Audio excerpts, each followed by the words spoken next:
अस्सलामुअलैकुम फ्रेंड्स, उम्मीद है आप खैरियत से होंगे। मेरा नाम हाफिज़ अब्दुल्ला इस्लाम है। आज से हम एक नया ट्यूटोरियल एडोब फ़ोटोशॉप CC 2015 शुरू करने जा रहे हैं, जिसमें हम आपको बहुत ही आसान तरीके के साथ फ़ोटो एडिटिंग करना सिखाएंगे।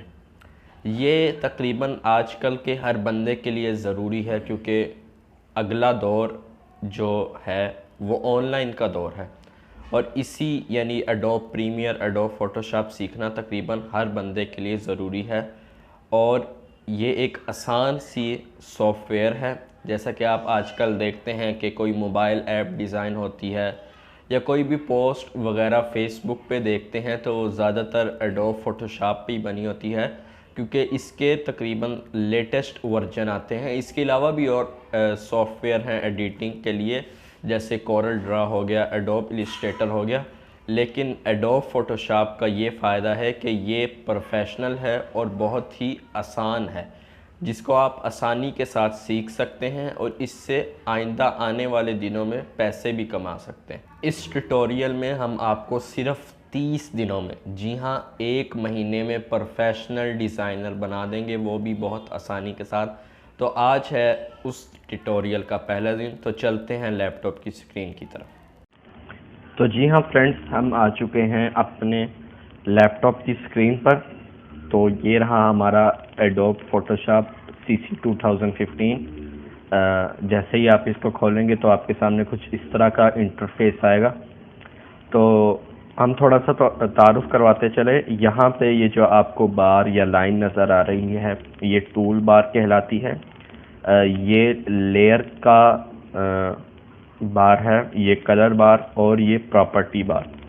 प्रॉपर्टी बार ये मतलब जो हम टूल सेलेक्ट करेंगे उसके ऊपर जो मज़ीद टूल्स होंगे या उस पर जो और मज़ीद काम कर सकते हैं वो ऊपर आएंगे। जैसे कि आप देख सकते हैं, हम जैसे जैसे टूल सेलेक्ट कर रहे हैं वैसे वैसे ऊपर की प्रॉपर्टी बार चेंज होती जा रही है।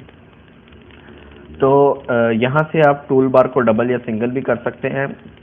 तो सबसे पहले हम आपको सिखाएंगे कि ओपन, यानी अगर कोई आपने न्यू डॉक्यूमेंट खोलना है तो उसको कैसे करेंगे। उसका एक ये है कि आप ऊपर फाइल में जाएं और न्यू पे क्लिक कर दें, और इसकी शॉर्ट की ये है कि आप लैपटॉप से कीबोर्ड से Ctrl+N दबाएंगे तो आपके सामने वही आ जाएगा। अब इसमें हम बताते चलें कि सबसे ऊपर ये है नेम इस वक्त अनटाइटल्ड /1 है, तो हम इसको क्लास 1 के नाम से कर देंगे। उसके नाम नीचे डॉक्यूमेंट आता है, उसको आप कस्टम ही रहने दें फिलहाल। और यहाँ पे आप साइज अपना रख सकते हैं, जिसमें pixels, inches, centimetre, millimetre, points, column और पीकैक मौजूद है। उसके बाद नीचे कलर मोड में आए तो हम काफ़ी सारे हैं, bit map, CMYK, lab colour, RGB। अगर आपने किसी सोशल मीडिया प्लेटफॉर्म के लिए बनाना तो RGB पे क्लिक करें। रेजोल्यूशन पे आ जाएं तो वो जितनी ज़्यादा आप रेजोल्यूशन करेंगे उतना ज़्यादा आपके लिए फ़ायदेमंद है। यहाँ पे अगर हम आए तो ये बैकग्राउंड है। अगर हम बैकग्राउंड का कलर चेंज करना चाहते हैं तो यहाँ से कर दें। ज़्यादातर लोग वाइट ही बैकग्राउंड रखते हैं, तो लिहाजा हम भी बैकग्राउंड का कलर वाइट ही रखेंगे। उसके बाद ये कुछ और एडवांस सेटिंग है जिसको आप फ़िलहाल रहने दें, और यहाँ से आप ओके पे क्लिक कर दें। जैसे ही आप ओके पे क्लिक कर देंगे तो ये आपके सामने आ जाएगा। अब सबसे पहले यहाँ पे आपको लेयर नज़र आ रही होगी और यहाँ पे टूल्स। अब हम यहाँ से अगर आपको कोई चीज़ ओपन करनी है, कोई फाइल इसमें ओपन करनी है, तो उसके लिए आप सबसे पहले यहाँ पे ओपन पे क्लिक करें तो आपके सामने ये आ जाएगा। या इसके अलावा Ctrl+O पे क्लिक करेंगे तब भी आपके सामने ये आएगा। अब मिसाल के तौर पे हमने ये एक पोस्टर टाइप है, इसको हमने ओपन किया तो ये आपके सामने कुछ देर के बाद ओपन हो जाए। अब अगर हम इसको ड्रैग एंड ड्रॉप करके लाएंगे तो इसी लेयर में ये आ जाएगा, जबकि अगर हम ओपन करेंगे तो ये अपनी अलग लेयर में आएगा। तो इसको हम यहाँ से खींचकर यहाँ ले आते हैं, जिस पे हम थोड़े से मतलब कि थोड़ा सा काम करेंगे। और अगर आप इसको जूम आउट या जूम इन करना चाहते हैं तो आल्ट के साथ स्क्रॉल इन करें तो इससे जूम इन होगा, अगर स्क्रॉल डाउन करें तो जूम आउट होगा। अब सबसे पहले यह है कि हम तस्वीर तो यहाँ ले आए, लेकिन इसका हमने साइज़ वगैरह चेंज करना है, या छोटी करती हैं या बड़ी करनी है। तो उससे पहले मैं आपको बताता चलूँ कि अगर आप इस पर क्लिक करेंगे, अगर आपने नया एडोब फोटोशॉप खोला है तो उस लेयर पे क्लिक नहीं हो रहा होगा, जबकि आपको लेयर सेलेक्ट करने के लिए यहाँ पे क्लिक करना होगा। तो उसके लिए आसान हल ये है कि ऑटो सेलेक्ट यहाँ पे आप कर दें। अगर इसको हम अनचेक करें तो देखिए, इसको अगर हम यहाँ से क्लिक करें, मतलब इस पे लेयर 0 पे अगर हम क्लिक करें तो इस पे क्लिक करने से यहाँ पे देखिए लेयर चेंज नहीं हो रही। हम इसको अगर हिलाएंगे भी तो जो लेयर सेलेक्ट है वही चेंज होगी, जबकि आप लेयर 1 पे क्लिक करेंगे तो फिर जो अनसेलेक्टेड है वो लेयर नहीं काम करेगी। तो इसके लिए आप ऑटो सेलेक्ट पे क्लिक करें, यहाँ से इसको चेक कर दें।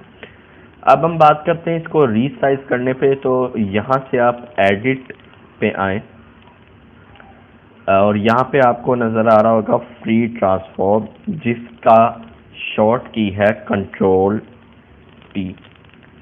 जैसे ही आप कंट्रोल टी करेंगे तो मिसाल के तौर पे अब यहाँ से हमने छोटी करनी है, तो अगर हम इसको यहाँ से पकड़ेंगे तो ये उसी जगह से छोटी होगी, यानी इसका साइज फ़र्क आएगा और इसकी तस्वीर में बिगाड़ आएगा।